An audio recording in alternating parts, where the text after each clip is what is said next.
Back in December 2020, a single SEC enforcement action triggered an immediate crisis for the entire Ripple network. Within hours of the filing, XRP's price collapsed. Fearing potential liability, major US-facing exchanges, including Coinbase, systematically suspended or delisted the asset. By 2026, that existential threat is gone. Instead of fighting for survival on secondary exchanges, Ripple holds a conditional charter from the Office of the Comptroller of the Currency for a national trust bank. To back that charter, the company is actively pursuing a Federal Reserve master account. This pivot requires a massive, three-layered structural overhaul of how the asset operates within traditional finance.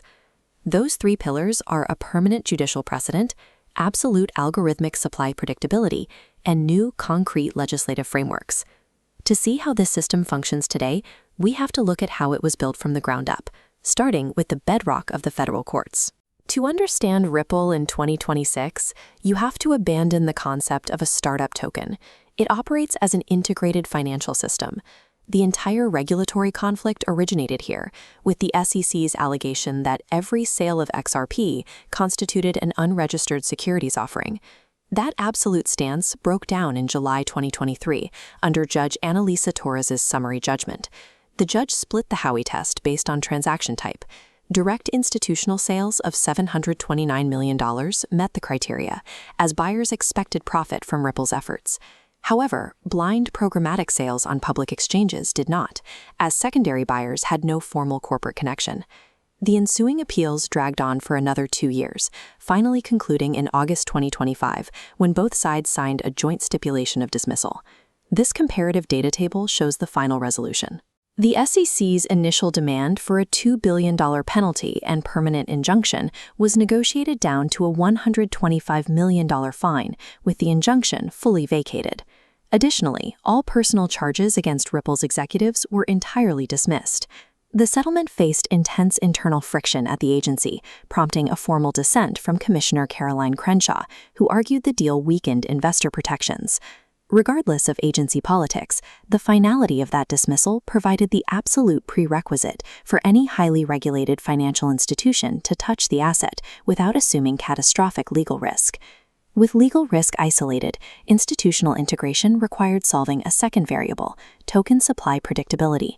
XRP operates with a strict hard-capped maximum supply of 100 billion tokens. Right now, approximately 56% of those are in active circulation. 43.56 billion tokens remain in cryptographic escrow.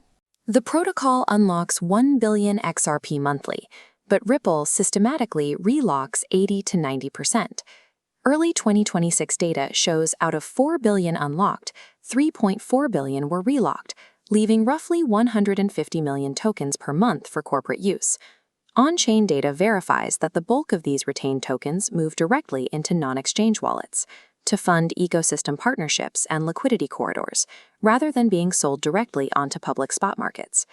Far from a mechanism for continuous dilution, the escrow functions as an algorithmic stabilizer. It controls the float and insulates spot market pricing. While the courts handled the past and algorithms handled the supply, Capitol Hill had to authorize the future. By mid-2026, the U.S. Congress advanced the Digital Asset Market Clarity Act, or Clarity Act, with heavy bipartisan backing. The legislation's core mechanic is a statutory path for token graduation. A token starting as an investment contract under SEC oversight can graduate to a digital commodity under the CFTC, provided developers prove the network is fully decentralized without a centralized promoter.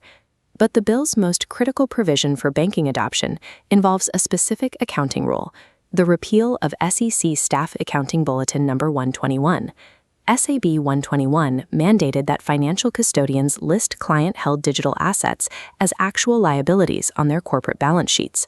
For strictly regulated banks, taking on billions in digital asset liabilities made offering crypto custody services mathematically and financially unviable. Repealing SAB 121 allows traditional banking infrastructure to absorb digital networks. Custodians can now hold private keys exactly as they hold any other client asset. Passing the legislation hasn't been entirely smooth.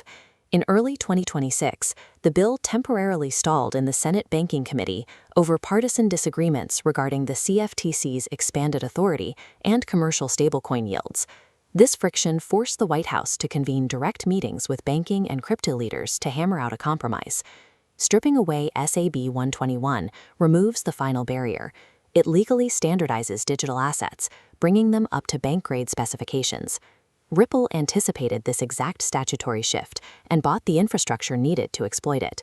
Ripple spent $250 million buying the Swiss firm Medico, followed by Standard Custody, to build an institutional-grade storage layer. These acquisitions formed the required technical foundation for the newly chartered Ripple National Trust Bank. In December 2025, the Office of the Comptroller of the Currency granted conditional approval for this specific entity to operate out of New York. The ultimate target for that trust bank resides at the Federal Reserve.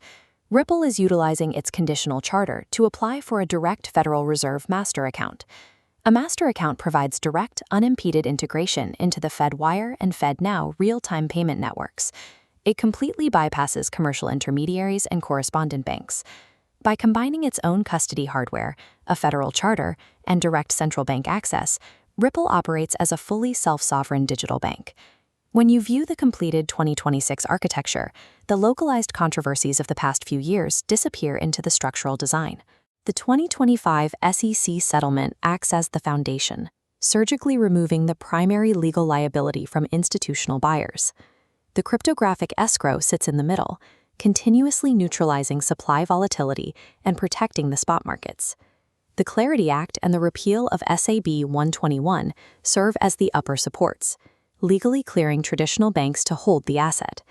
And the vertically integrated OCC Trust Bank forms the apex, plugging the entire ecosystem directly into federal payment rails.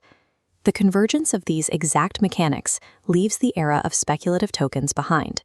It repositions XRP as a structurally sound institutional banking asset.